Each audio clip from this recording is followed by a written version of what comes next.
Ladies and gentlemen, welcome to episode 2 of the Spectre report. This is M. We can't afford to waste time, so let's get down to pointing out the elephant in the room. That elephant in the room is the Chinese Communist Party. Every major news outlet avoids reporting on the brutal realities of the Chinese Communist Party. Is there a reason for this? There is. This episode will be a quick overview of the situation, with more details and questions coming in future episodes. So, let's get started. The CCP is at the heart of just about every problem that you are currently experiencing in your own lives. How can I say that? Well, it is because the CCP has de facto control over the government, major companies, major banks, mainstream media, and social media outlets around the world. It controls the elites in your country. It even has an incredible ability to steer the policies of agencies that deal with national security, such as the American FBI and Central Intelligence Agency. This is frightening. Now please give me the opportunity to explain further. We will have to back up a little bit and review a few things. Let's start with the beginnings of how this all came about. You see, in recent decades, the trade relationship between Western democracies and China has been making a small group of elite globalists very wealthy. We prefer to call them global elitists rather than elite globalists, because they are far from elite. We view them as arrogant, nose in the air, self-serving, treasonous sellouts of their own people. These elitists have been making incredible sums of money off of trade with the CCP, a totalitarian regime that oppresses its own people in brutal ways, for decades. Now they use their massive wealth to run the political candidates of their choice. For example, in the United States, the only time a presidential candidate who was not controlled by the global elitists made it to the presidency was in the case of Donald Trump in 2016. Trump was able to do this because he was rich enough to finance his own campaign. He was not controlled by anyone. President Trump was an outsider. And this is why he was regarded as a major threat. Simply put, for a great number of global elitists, Trump was going to be bad for business. Over the course of decades, Donald Trump, and later President Trump, warned us many times that the United States was being sold out to the Chinese Communist Party.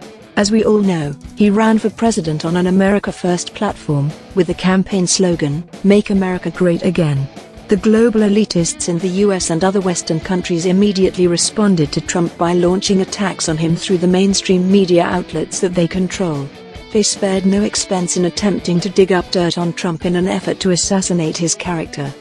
However, it seems President Trump was a billionaire with an unusually clean history.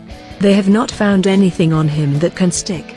It seems he has become even stronger than before they began attacking him. As the mainstream media loses credibility from being caught in lie after lie, President Trump's credibility only increases. However, where President Trump fell a bit short is in pointing out just how large of a threat trade with China is to our national security and our beloved freedoms.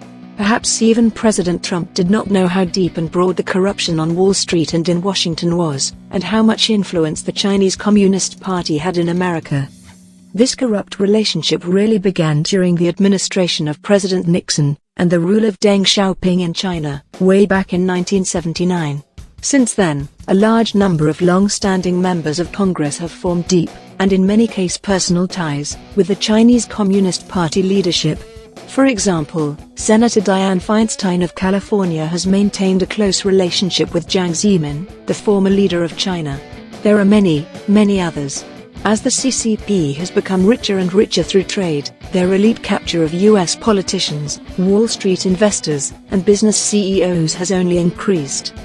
For business CEOs and Wall Street investors, the increased profit margins from using cheap Chinese labor to manufacture products has been too much to resist, even if it put US national strength and security at risk. In addition, for business CEOs and media organizations, the profit potential of selling their products to 1.5 billion Chinese consumers has also been too much to resist. And to be perfectly frank, US consumers have not been able to resist the cost savings of buying cheap products made in China at stores like Walmart or Amazon. And unfortunately, at this point, anyone who has any business ties to China should not be trusted to do what's right for the American people.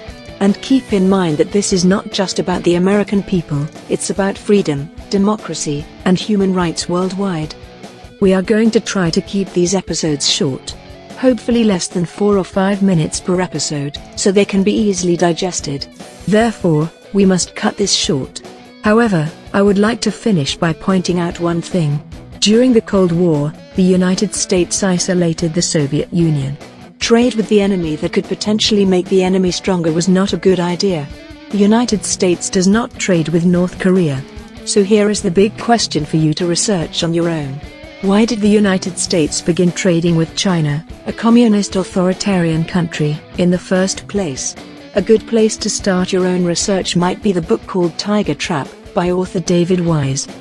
We will go into more detail on the intricacies of the Chinese Communist Party's connections to US business, investing, and politics in future episodes of the Spectre Report.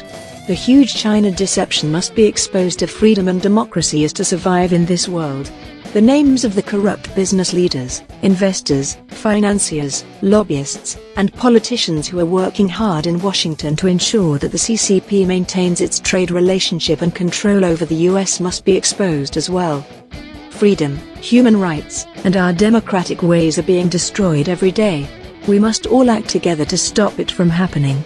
So please follow us, like, and share our content. More to come soon. Thank you for listening. Sincerely, M.